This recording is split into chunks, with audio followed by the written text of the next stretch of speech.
Integration might sound like a heavy mathematical term, but at its heart, it's simply the art of adding up infinitely small pieces to understand the bigger picture. Imagine breaking down something complicated into tiny slices, then carefully putting them back together. This idea isn't just math, it's the language of physics, engineering, and even everyday life. Once you see it, you'll realize integration is everywhere. Let's start simple. Suppose you want to find the area under a curve. If the shape is a rectangle or triangle, formulas work fine. But what if the curve is irregular, bending, and twisting? Integration is the tool that lets us add up infinitely thin slices of area to get the exact total. Think of it like slicing bread.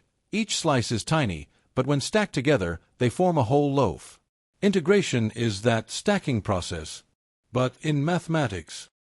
Here's another way to picture it. Imagine water flowing into a tank, but the flow rate keeps changing, sometimes fast, sometimes slow. At every instant, a tiny amount of water enters. Integration is the process of adding up all those tiny amounts over time to know the total water collected. It's like keeping track of every drop, no matter how small, until you know the whole volume.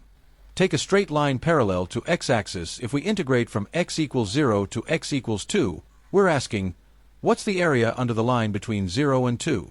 Integration tells us it's 2 square units. That's exactly the area of a rectangle with length 2 and width 1. So integration connects geometry with algebra beautifully.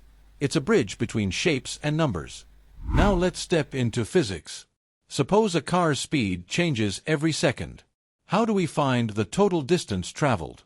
Integration adds up all those tiny bits of distance from each moment of speed. That's why in physics we say, distance is the integral of velocity, and velocity is the integral of acceleration. Integration transforms changing rates into total quantities, turning speed into distance or acceleration into velocity. Work is another powerful example. If a force is constant, work is simply force times distance. But if the force changes, like stretching a spring, where the force grows as the spring stretches, then integration adds up the tiny bits of work along the way.